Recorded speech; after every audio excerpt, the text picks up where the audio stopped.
ভেড়ার শরীরে ব্যবহার করা হচ্ছে বডি স্প্রে। শুনতে অবাক লাগলেও এমনটাই করছেন একদল ভেড়ার খামারি।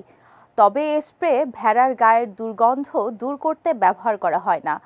তাহলে কেন ভেড়ার শরীরে ব্যবহার হয় বডি স্প্রে? বিস্তারিত থাকছে ডেস্ক রিপোর্টে।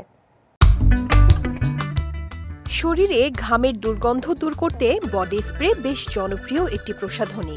তাই নিজেকে সতেজ রাখতে অনেকেই বডি স্প্রে ব্যবহার করেন। তবে কখনো কি ভেড়ার শরীরে বডি স্প্রে ব্যবহারের কথা শুনেছেন? অবিশ্বাস্য হলেও এমনটাই করেছেন যুক্তরাজ্যের একদল খামারি। তবে এই স্প্রে ভেড়ার গায়ের দুর্গন্ধ দূর করতে নয়, বরং রাগ কমাতে ব্যবহার করা হয়।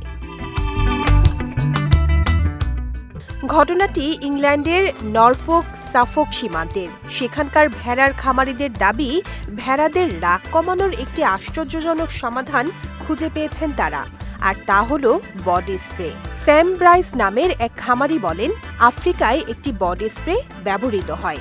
সেটি যুক্তরাজ্য ও অন্যান্য দেশে লিনিস্ক নামে পরিচিত। ভেড়াদের যে হরমোনের কারণে রাগের সৃষ্টি হয়, এই বডি স্প্রে সেই হরমোনকে নিষ্ক্রিয় করে দেয়। Sam Bryce the Wall Street জার্নালকে বলেন, যখন থেকে তিনি প্রাণীদের উপর তীব্র সুগন্ধযুক্ত এই বডি স্প্রে ব্যবহার করতে শুরু করেছেন, তখন থেকে এদের মধ্যে ঝগড়াঝাঁটি এবং রাগ একেবারেই কমে গেছে। ভেড়াদের শান্ত রাখতে বডি স্প্রের ব্যবহার বাড়ছে। তার ধারণা, এটি এখন সারা বিশ্বে ব্যবহৃত হবে।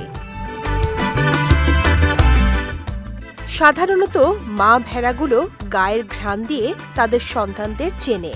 তাই এই বডি স্প্রে ব্যবহারে মা ভেড়ারা নিজের সন্তান ও অন্যদের গায়ে একই ঘ্রাণ পায়। ফলে এরা সব মেষ শাবকদের নিজের সন্তান মনে করে অন্য মাতৃস্নেহে টেনে নেয়। বিজয় টিভি নিউজ ডেস্ক।